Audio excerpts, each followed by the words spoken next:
Everybody out in internet land. Yep, this is Mike Sokol, and I'm coming to you live from Funkstown, Maryland. Well, a couple hundred feet outside of Funkstown, Maryland, but yes, pretty darn close. Let me make sure everything's working over here. So if you get a chance, give me a shout out and tell me that you're in. Let me see, check my windows are up, comments, reactions. Okay, very good. Yes, I'm Mike Sokol from RVelectricity.com. You know me from all my articles that I write on Saturdays and Mondays and Wednesdays and Sundays and all those other days of the week. Today we're going to be talking about generators, portable generators specifically. So if you're online, give me a shout out and say howdy, hi. Everybody says looks good, sounds good, should, oughta, I hope. Okay, very good. I think we're ready to begin. So let's just go ahead and jump in a little bit and see where we land. Okay, we're going to be talking about portable generator basics. But before we do, let me remind you all, if you're going to be in lovely Funkstown, Maryland on June 8th, I'm going to be doing a couple of seminars. We'll post all the details later up on this webcast, but also on RVtravel.com. June 8th, that's Saturday, we'll be doing a live seminar in the morning, and 1 hour one very basic one on introduction to electricity, and then in the afternoon a 3-hour one where you get to pick my brains. We're going to go into detailed troubleshooting of AC/DC systems and have a lot of fun. Okay, so everybody says hi, all good. Hey, Mike. Looks good at this point. Yes, I know we've been having some terrible trouble with internet dropout. I have completely severed my computer ties from anything to do with my local ISP, and I'm running completely off a cell connection right now. So let's just hope this all works well. I keep cranking along and experimenting with all this stuff. You know how it goes sometimes. Okay, so let's talk about what a generator is. Now, down the lower right of your picture, you'll see something that looks like these big, massive machines. In fact, those are the ones from Niagara Falls originally.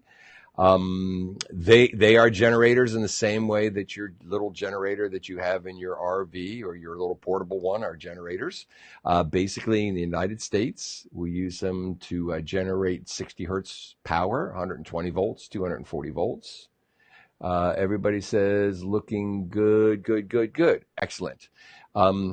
Most of the time, these generators are fueled by gasoline, or diesel. Some are propane or natural gas fired. Of course, propane for in your vehicles. They can be built-in ones, large, fifth wheel ones, Class B sprinters ones, and portable ones. And we're also going to talk about the inverter or general purpose, or what I call contractor generators. We'll talk about those shortly.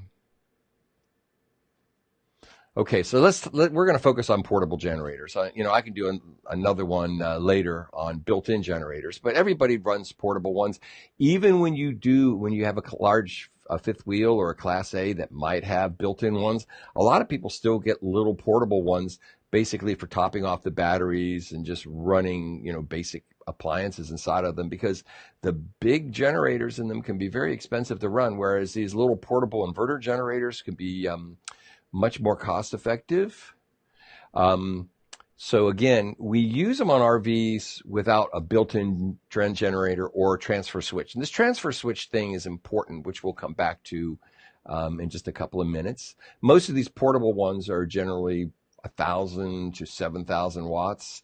I will tell you, though, the 7,000 watt ones are not really that portable. They weigh like 230, 40 pounds for a good inverter generator. Also, generally speaking, most of the time when you're in a generator 3,000 watts and below, they're going to be 120 volt only. That does not mean that you can't use them on a 50 amp service. It really has to do with limiting your wattage.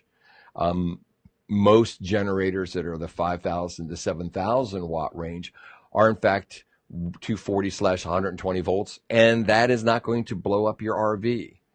Let's see here. I'm not quite as clear. It's not as clear. It's because Mike, it's broadcasting. Standard definition, you keep bandwidth. That is right.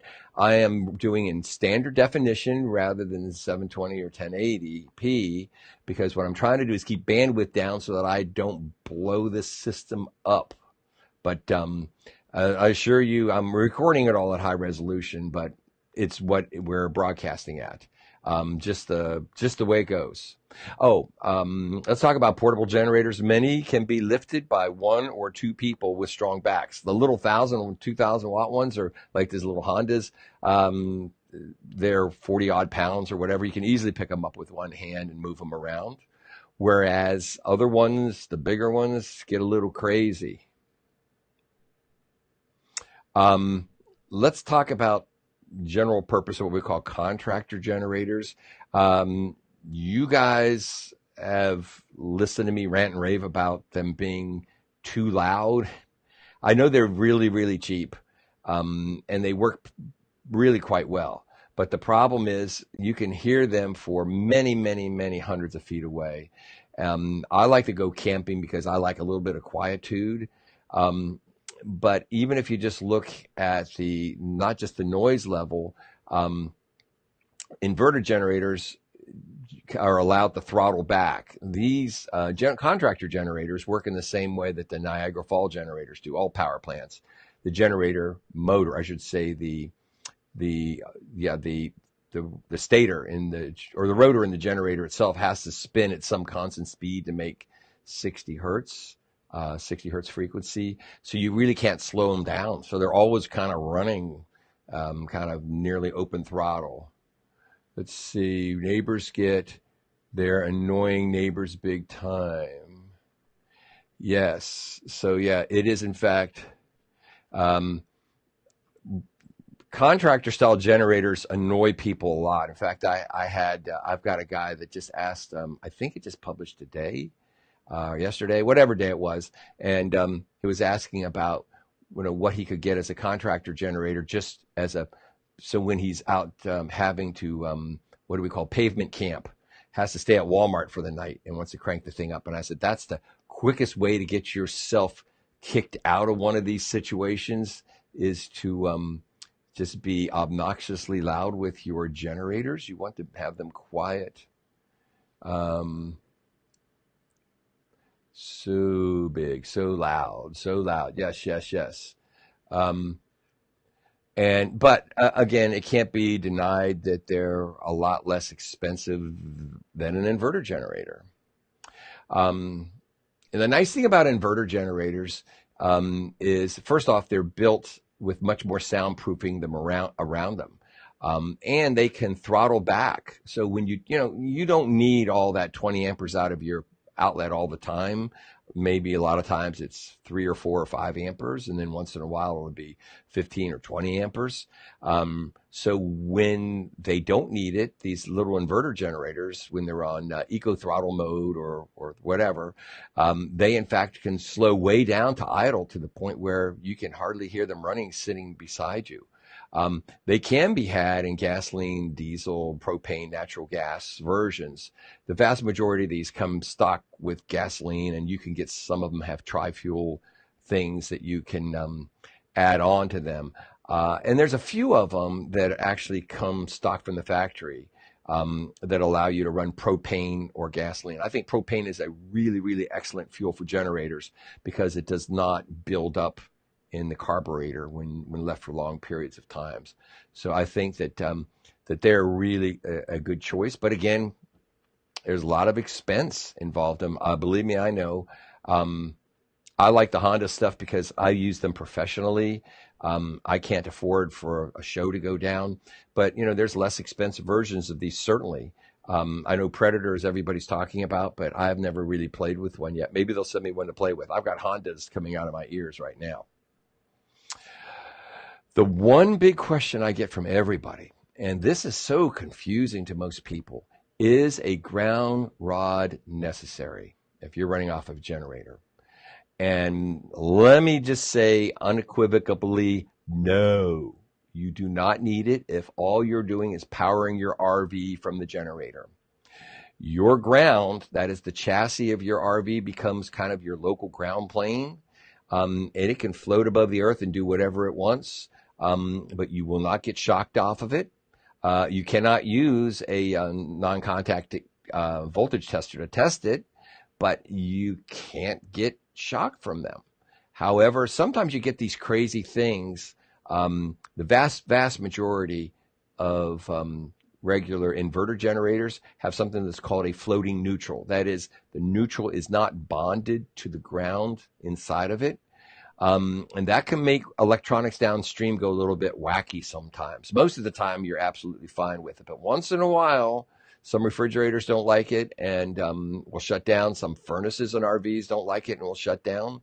And most EMS or intelligent circuit protectors, surge protectors will shut down if you don't have that. So if you use a 3-light tester on one of those, what you'll find is it will in fact shut down. I mean, it'll tell you that you've got an open ground or an open neutral on it. These are little $5 testers. They are in fact telling you that your ground and your neutral are not tied together. However, there is in fact a fix for that, which we'll just talk about in a second. Okay, so I figured this out about 8 or 9 years ago. I'm the first guy that published anything about this that I can find anyway. All Honda, Yamaha inverter generators, I think Predators, I think Champions, everything that I've ever looked at has a what we call a floating neutral on that. So make more questions. My home use large generator has an eco mode that reduces power down, but it is still loud. In a hurricane, I don't care. That is true. In a hurricane, you won't care how loud this is. But unless you're in a hurricane, when you're in the woods, you are going to care. Your neighbor's going to care. That is absolutely true.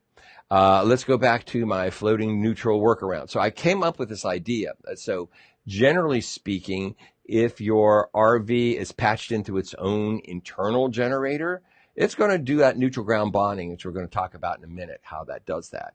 But when you're using a shore power cord, it is expecting you to plug it into something that has the neutral and ground bonded together. And it doesn't have to be earth grounded. What it means is those two things are connected. So I came up with a way to do this. And I know that big generators, I work with big generators all the time doing rock shows. And these are big, massive things that fit on the back of a truck. And they have to be earth grounded in addition to be neutral bonded. We don't care when you're just running something like that's something as a single use item like an RV, but what you may need to do is kind of create one of these simple little ground plugs that plugs in any of the regular Edison outlets on your portable generator. And what it does is it creates a local neutral ground bond. It's absolutely safe. It's worked thousands of times for everybody.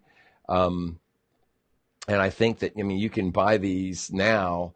I know that Southwire has them on sale for maybe $10. A couple of other companies have them on sale that you can buy them. You can buy the parts in at Lowe's for, $2 or $3 a piece and wind your own if you like.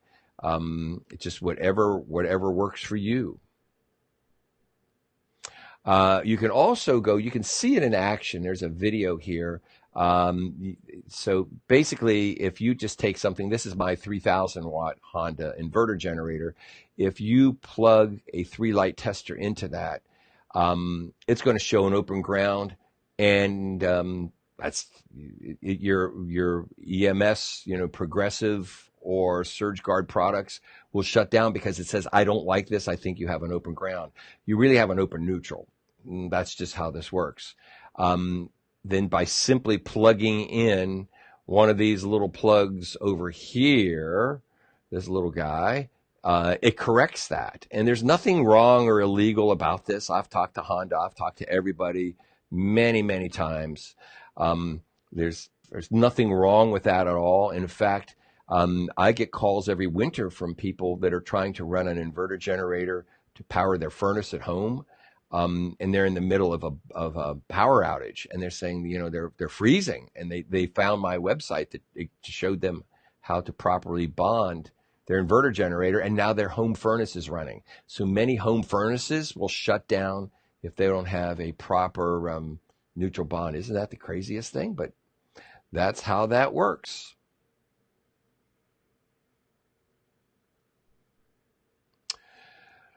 Okay, so here's the big question.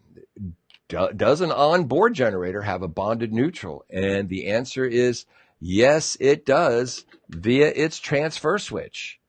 And a transfer switch, let me just show you what it looks like inside, because this is just always great fun. So if we look inside of this, we have like two great big relays. One of these relays is going to be tied up to the power coming from your generator, and the other one's going to be hooked up to power coming in from your shore power connection.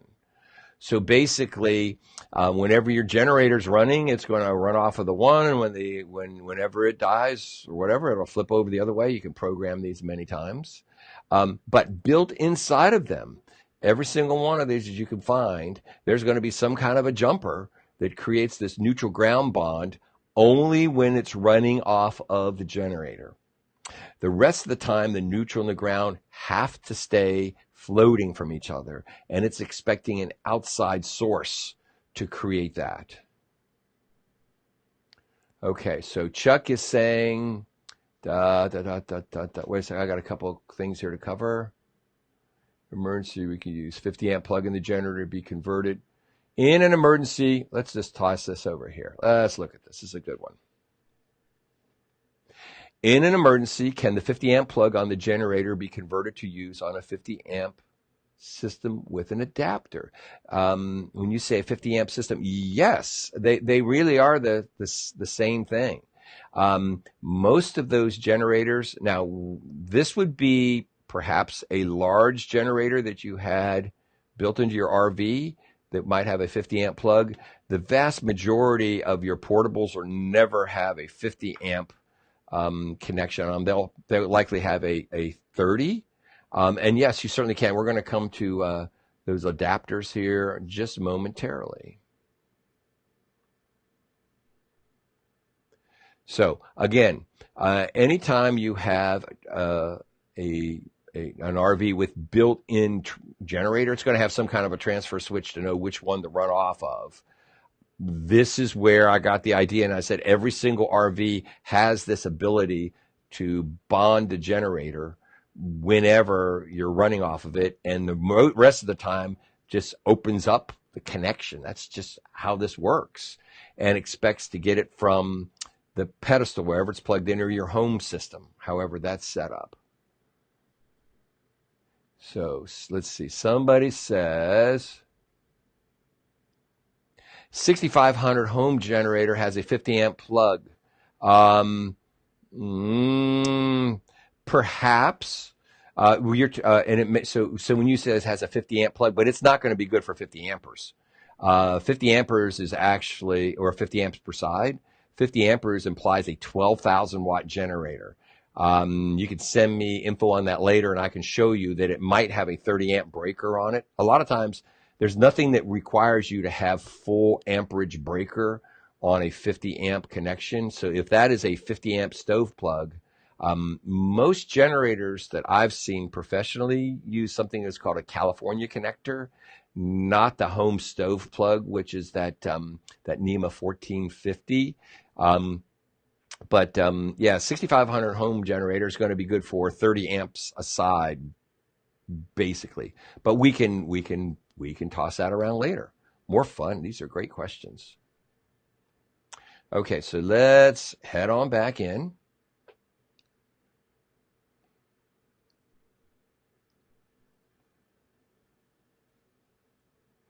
Okay, so can I use a 240 volt generator on my 50 amp shore power RV? Yes, you can. As long as it has a 4-wire 120 volt, 240 volt outlet. The vast majority of them, in fact, do. Most RVs, except for some of the really large coaches, really don't utilize 240 volts. They use the split 120 volt stuff. That's what drives everybody kind of crazy. So how much power do you really need? So, it all comes down to a 120/240 volt generator outlet rated for 30 amps of current is actually 30 plus 30. So it's actually 60 amps total, in the same way that your 50 amp outlet on your campground pedestal is actually 50 plus 50 amps, 100 amps total, only 50 amps per leg. So everybody forgets that you got to add these legs together to get your total wattage. But let me show you a couple of other things to consider. In fact, I've been doing some experiments. I didn't get a chance to finish putting this in my program here this week. But people have been asking me a lot about how much power do I need to run things. I want to run multiple air conditioners. Can I do multiple ones on a 30 amp? Look up my latest articles that I've written. A couple of things that I have been experimenting with, though, that offer a lot of hope for many of you, are some of these, what I would call intelligent soft starters. So this is the best one that I know of right now. It's made by Micro Air. It's called an Easy Start. The key here is the big power hogs on just about every RV out there are the air conditioners. And most of the time when they're running, they're not that big of a draw. I mean, they're still pretty good. But when they start up, they can draw 4 or 5 times the nominal amperage just to get the compressor spinning up. So this stuff's really, really interesting. I've got one that I've been experimenting with a little bit, and I've been doing some data logging on it, and a couple of my other buddies have sent me info on what they've done. These work by basically chopping the starting current up and limiting that current so that it doesn't trip the generator. In fact, there's like a learning curve that you go through with this thing, so it figures out how much current your generator can put out before it trips, and then it kind of memorizes it. Now, this does not harm the compressor. I talked to one of the design engineers about this, and I said, how do you get away with this? And they said, well, the capacitors that they have, starting capacitors, are really about providing this 90-degree phase shift, which is what you need to get one of these induction motors spun up and running. But they could limit the current, but there's no good way to do this with just a capacitor. It just wants to dump in as much as it can. So what this does is chops it up, and they take advantage of the fact that when the compressor first starts spinning up, it doesn't have a head of pressure on it. So it's actually relatively easy to get spinning for the first second or so. And then it starts cutting in and get heavier and heavier and heavier. So by intelligently chopping the circuit, the current going into the thing, it will allow you to use a smaller generator. We've been doing experiments, and I've been seeing these very easily starting 15,000 BTU air conditioners off of an EU 2000 generator, which I think is really interesting. I had somebody else ask, can you do 2 generators? Everyone was power hungry, off of a 3,000 watt Honda, and the answer is maybe. I haven't tried this yet. I only have one 15,000 BTU generator, but it would be an interesting experiment to go try. So I think that this has lots of possibilities for the future. Okay, so anybody got any questions here while I'm changing back to my slides? Everybody following along? Okay. And we've got a big thunderstorm out here too. Is it raining where you guys are? Everybody good? There. Everybody looks like they're good. Again, if you go look at something like a 6,500 or 7,000 watt generator, it will have what we call a 30 amp receptacle on it, but it will be 30 amps times 2. So it will actually be a 4-wire connection. So let's look at a couple of ways that we hook this stuff up. So for instance, I know right here that this is a 30 amp kind of a plug, because this is set to hook off of a 3-wire connection. So if it's a 3-wire connection in the United States, at least, it's got to be 120 volts. This is a 4-wire connection. Well, this actually just goes to a 30 on that side, but this is what the connector adapter looks like, going right into a 6,000, 7,000 watt class unit. Okay, so nice in Seattle. Okay, now this is really interesting. Nicole Tam asks, an inverter generator in the rain, yes or no? I saw something really interesting the other day. I didn't get a chance to look at it, but it was like a little pop-up tent to go right over your generator. It was the coolest little thing. You kind of rolled it in. It was like a little pop tent. I'm not sure that I would run an inverter generator in the rain that much. Maybe a little bit, but I'm not sure the manufacturers recommend it. I do know that there's an awful lot of electronics in those things running. They have them pretty well shielded, but I wouldn't trust it. However, I'll try to research that for one of my next articles. But it actually looked like a little baby pop-up tent. It was specifically for generators that had all the proper vents in it yet. Little rain here, no storm. Link. Okay. I can't do links from this yet, but I will link to that in the next day or so. I'll post up a couple pictures. I just found it just accidentally snooping around the other day. Believe it or not, a lot of times I just kind of look around to see if I see anything interesting.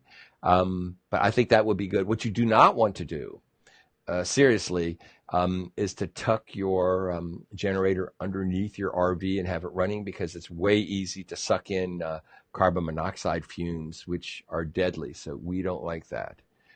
So Chuck has thrown something, Amazon, something. I know Chuck's on it, man. He's probably figured this out. He's out on the West Coast tossing this stuff at us. So yeah, see if that's what it is. Like I said, I'll go write about it a little bit more later this week.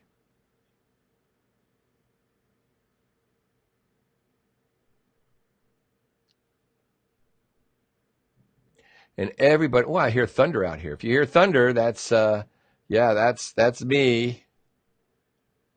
So let's talk again. Let's just review this. This is the most important thing that you can understand on any of these things that we're doing, how this works. So your 20 amp receptacle on the left, and yes, you cannot buy one of these. It's a combi 20 and 15. I should write an article all about the fact that 15 amp and 20 amp outlets are both actually rated for 20 amps in terms of their contact size. This polarizing thing is just strictly has to do with the keying structure of how we do this. So this is why in America, at least, according to the National Electrical Code, we are allowed to put what we call 15 ampere outlets on 20 ampere circuits. And the rest of the world doesn't let us do that. We can do all kinds of stuff. So Chuck says lots of tents. Is that correct? He says there's lots. He has found lots of tents. That's excellent. Good. Way to go. Again, standard meter readings between a 30 amp receptacle, whether it's coming off of a generator or not, you're going to read the same. I mean, if the ground is at the top, then the neutral will be on the right and the hot will be on the left. You may need to plug in a grounding plug, one of my ground neutral adapter bonding plugs, in order for it to read like this. If you don't, then what will happen is you'll be reading. I have somebody that just now is reading 58 volts from ground to hot and 58 volts from neutral to ground, and they're all confused. And I said, here's the problem. You're running off an inverter, and I'll bet you that inverter has no bond on it. Some inverters don't like it. But the fact of the matter is, if you go plug this thing into a regular wall outlet or a pedestal, that should be grounded. If it is grounded, then all of your readings are going to return to normal. That's just how that works.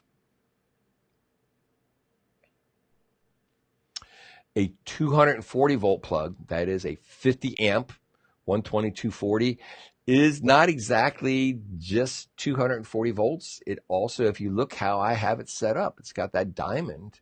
It does in fact measure 120 volts from neutral to either of the hot legs, or from ground to either of the hot legs. And it's going to measure on the order of 240 volts or so from hot 1 to hot 2. If you have a large coach, you may have some things in their dryers and that kind of stuff. I can imagine home hot water heaters always run off of that. But virtually everything in a normal RV runs off of 120 volts. Let's see. I've got another question.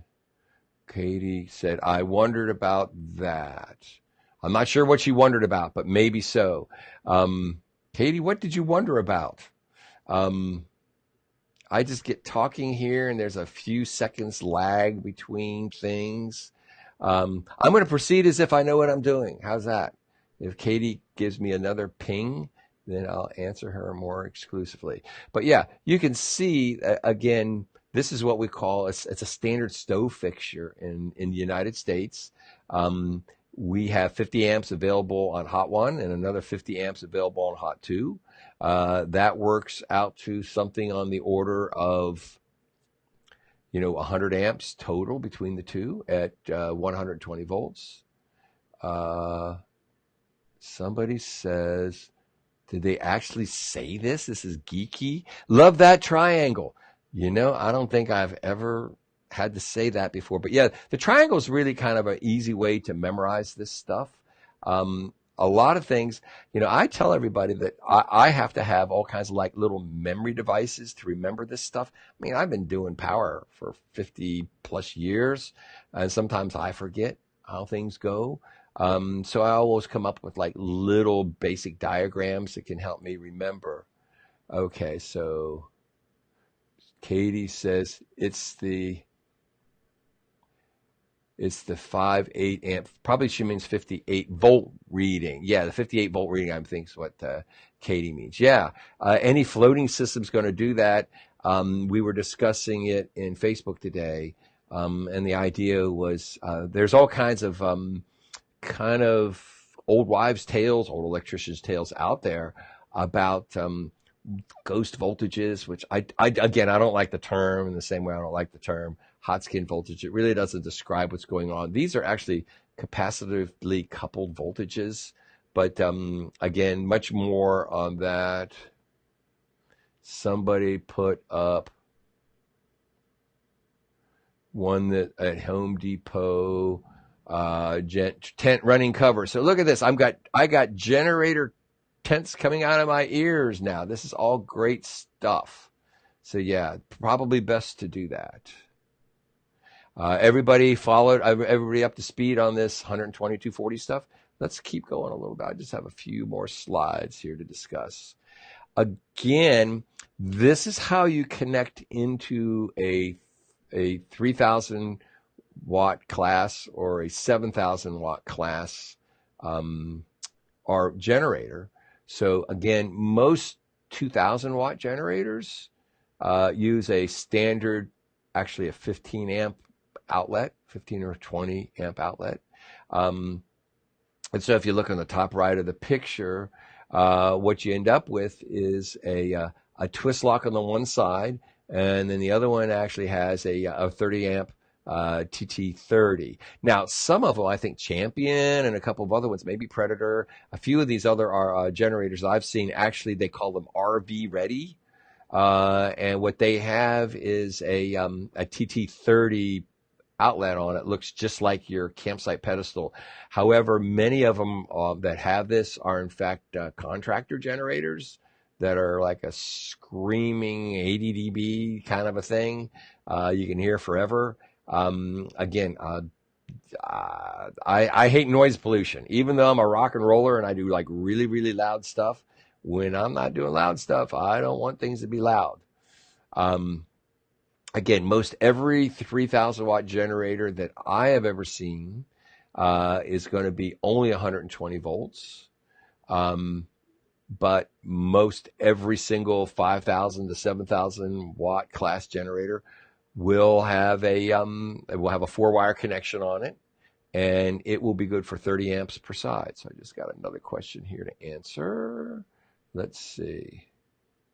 I just made an adapter from 50 amp to 30 amp twist lock. Exactly right. There's all kinds of ways you could do this. I will warn you that if you do this wrong, this could be very deadly. So I want you guys to be very careful with this. People get mixed up a lot of times.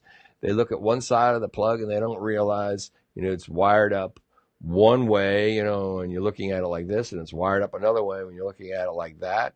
If you don't feel comfortable doing this, don't do this. I will tell you that one of the things that got me interested in this, maybe 15 years ago, my dad had a little high-low pop-up camper, and he called me up and he said, "Hey, Mike, you need to come out here. I keep getting shocked off my camper." I'm going, the operative words, keep getting shocked, always just kind of terrifies me. So I go out and look at this thing, and I found that Dad had run over the plug on his heavy extension cord coming out of this thing. And he'd gone to Lowe's, and he just stuck a new plug on, and he got things kind of mixed up. So this thing had a real drastic hot skin on it, that luckily for him, the ground was dry. But if it would have been wet, it could easily have killed him.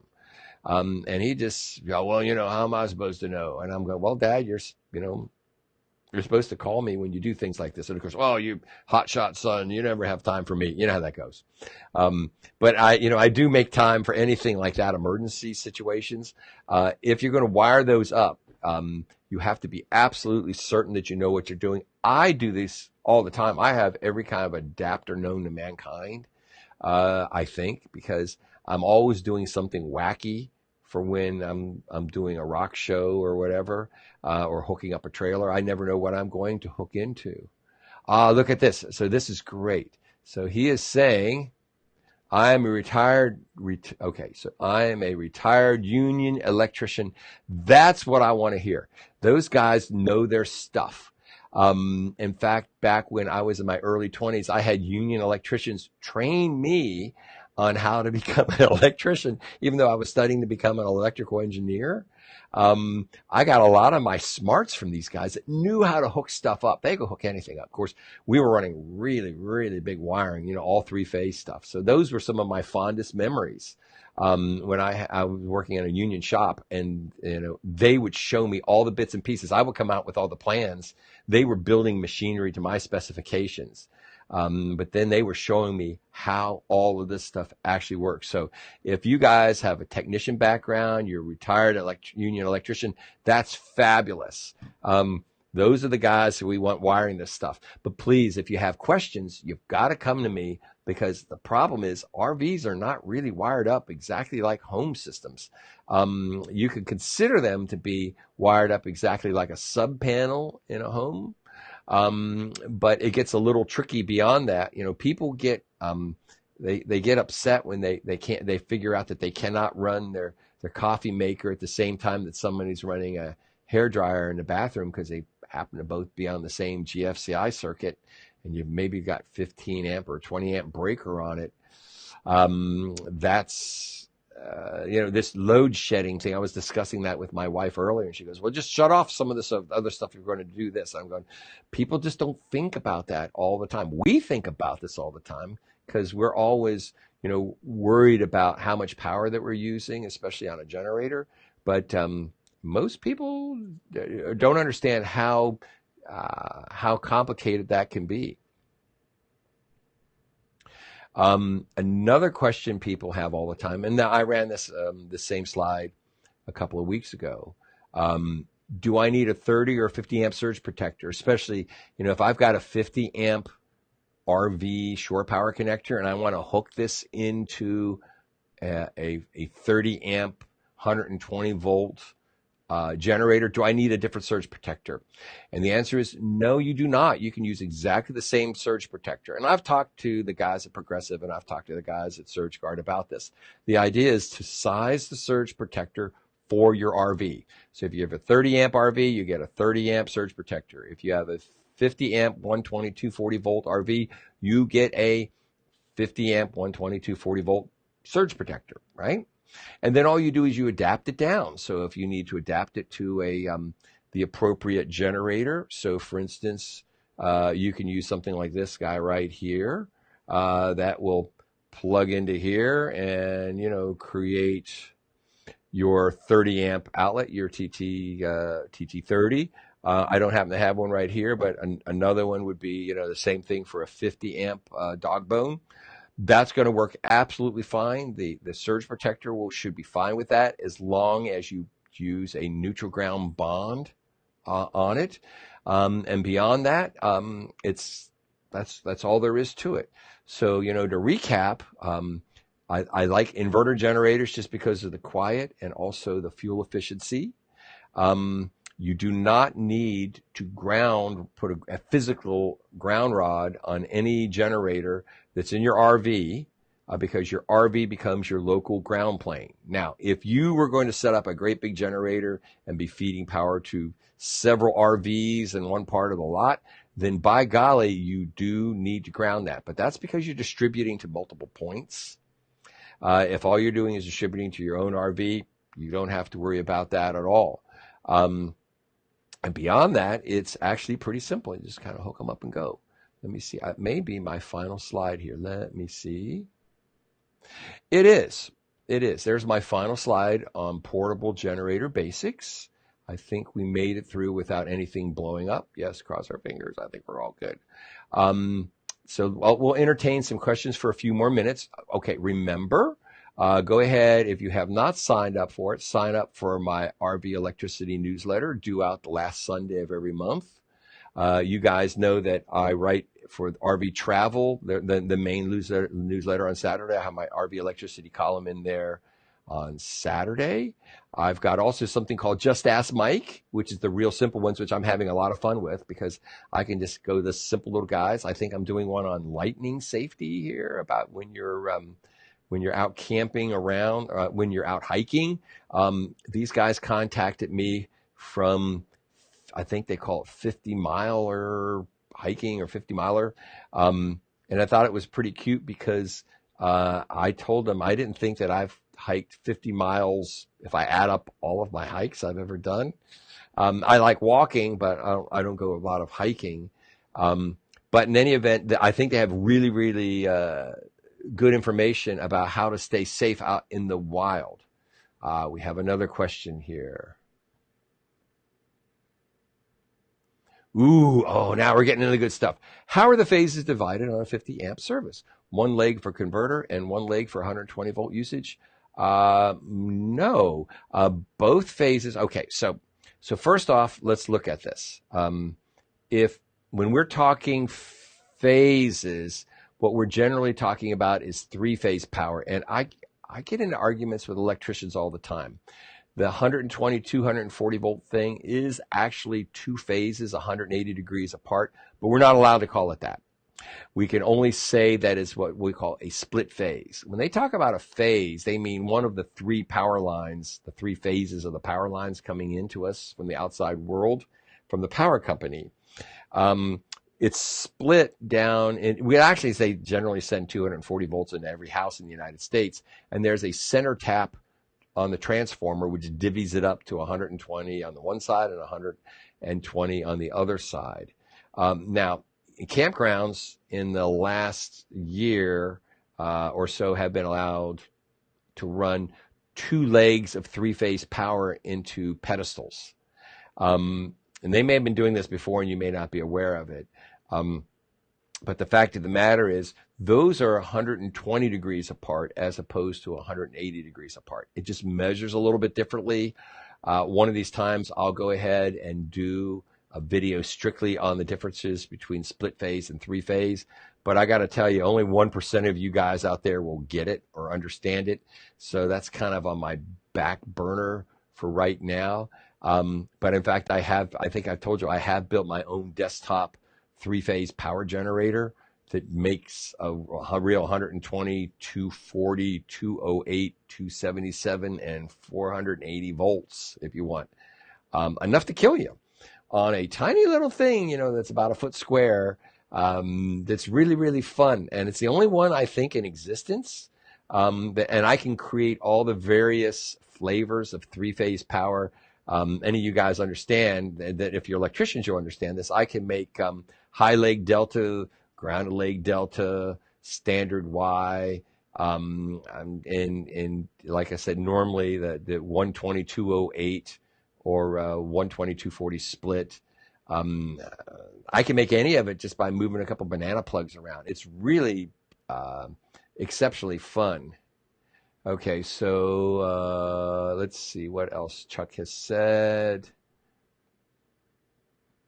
He's reminding me to tell you, thank you, Chuck. Okay, so please go to rvtravel.com/Mike and sign up for one of my newsletters. A good time will be had by all. I really enjoy this stuff, as you could tell. So go ahead and sign up. Tell all your friends. Phase divided. Somebody says, how loud do you consider an Onan 8000 quiet diesel class of generator versus other generators? Trying to be a good neighbor and avoid noise pollution for anyone near me. They appear to be pretty quiet. I've not gone out and stuck a meter on it. I think most of you guys know by now, I'm actually for real live sound engineer. And I've got all the fancy decibel meters, and I use them a lot of times to help figure this stuff out. The quiet diesel stuff is actually really quite good from what I've heard. I think more what you get along the lines of is diesel fume pollution. So a number of these guys have created like these little smokestacks that sits right on the side of your RV that clips on just when you're sitting there, and it moves the fumes up, 10 feet or more in the air. I think that's actually pretty good. I just did a Green Fest thing at lovely Boonesboro. Just yesterday, in fact. And one of the most annoying things was I had guys that had these really nasty loud Contractor generators, and they were pretty close to the stage where I'm actually running sound. And I'm like, oh, just please stop it now. But yeah, one of the things, the thing that I found that Cummins Onan does not seem to be real responsive to my emails and phone queries that I've done with them over the last year. And that's a shame. I think they're right over in Indiana, if I'm not mistaken. So I am going to try to see if I can get more information, because I've got a couple of other people that have got some technical things that I'm working on for them. Okay, so let's also remember I am going to be June 8th. You can go sign up for to actually come to lovely Funkstown, Maryland. And I think we're going to be recording that. I'm not sure we're going to brave doing live streaming off of that. But, okay, Onan rep at a recent rally suggested against the exhaust extensions due to heat buildup. So this would be one of these really interesting things if somebody could actually do a temperature analysis on this to see. I am not sure if that would be that big of an issue, but Onan, they should know their stuff, but I see an awful lot of people doing this. So that'll be a good question for me to answer, to inquiry them. What would be really good, because I've done exactly one of these before. I'm set up to do interviews with different manufacturers about things, and I just did one a couple of months ago before I really started getting into big time with this stuff. The guys from XL, from the hybrid upfits to Ford pickup trucks, converting them into hybrids. I bet you if I work really, really hard, maybe I can get someone from Onan to sit there and do an interview here with me for 20 or 30 minutes about some of their products, and you guys could ask questions and they would answer it. Would you guys like that? Like that kind of a format? If so, I'll have at it and see if I can get to somebody. Make sense? Where was I? Oh, that's right. RVtravel.com/Mike to sign up for my stuff.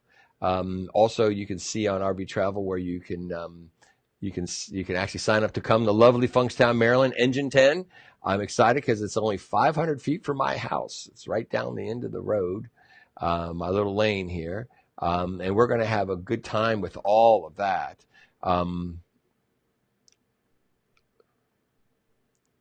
Okay, so Chuck says, when RVs are packed tightly, you don't want to blast your generator exhaust into your neighbor's window. That can prove a deadly situation. It happens. This is another thing that a lot of people don't realize. Whatever you're putting out, other people are sucking in. I think people get really kind of complacent about carbon monoxide poisoning. And it's a real serious threat, especially when people are sleeping. A lot of times they don't wake up. So anything you can do to move that stuff out of the way, I think is good. But we'll get a little more information from my buddies there. Okay, so here Chuck has said, if you want to know, if you go to rvtravel.com/seminar, that's where you can sign up for this. Oh, by the way, in addition to this June 8th one in Funkstown, I'm going to be doing one at the Hershey Show. When is that? That's September sometime. I lose track. And we will be doing it off campus because they don't have any room there. I will be doing every morning, like at 9 a.m., I think, Thursday, Friday, Saturday, Sunday, something like that. Maybe Wednesday, Thursday, Friday, Saturday. And I am going to be doing one special class just for RV technicians there. Interestingly, the PRVCA, which I've got to applaud them, they're one of the first trade organizations that have actually hired me to come and do training for RV technicians. I had a real successful one in the winter. I've got a couple other ones lined up here that's going to be going soon. I think that those are really super important. Let's see, something about NASCAR races. People died at a NASCAR race campground a couple of years ago. Yeah. Carbon monoxide is nothing to mess around with. And as I've written many times, there's no excuse not to have working carbon monoxide detectors in your RV and working, smoke detectors. Really, it saves lives. It does. It's just such the most important thing that you could do to protect yourself and your family. The thing that happens with carbon monoxide is it basically displaces the oxygen in your system and you quietly suffocate without even knowing that it's happening. So I think that that's a dangerous thing. So let's just go back to the first shot. So do I have any other questions here? We're coming up on 55 minutes. We'll just hang out for another minute or two while I have a sip of water here.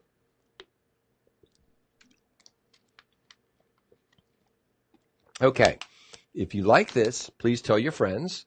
We're going to do everything we can to get this. I didn't want to try porting this to YouTube simultaneously because I had so many other crazy things, but I will go ahead and port that over to YouTube in the next day. In fact, I've got a button. I can port it over to my own private YouTube channel here tonight just to make sure this is all working. And other than that, okay, says Mike, will a well-tuned generator make less noise than one that needs a tune-up? By golly, yes. In fact, I've seen some of these that the mufflers are rusted out on them and they make a huge amount of noise.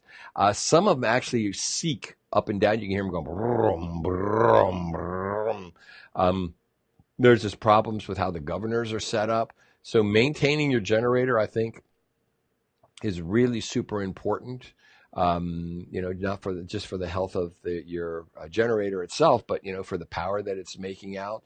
So I do think that that's also an important thing. I don't know any good generator mechanics for you. I was a large engine guy when I was younger. I know a lot of the stuff that can go wrong.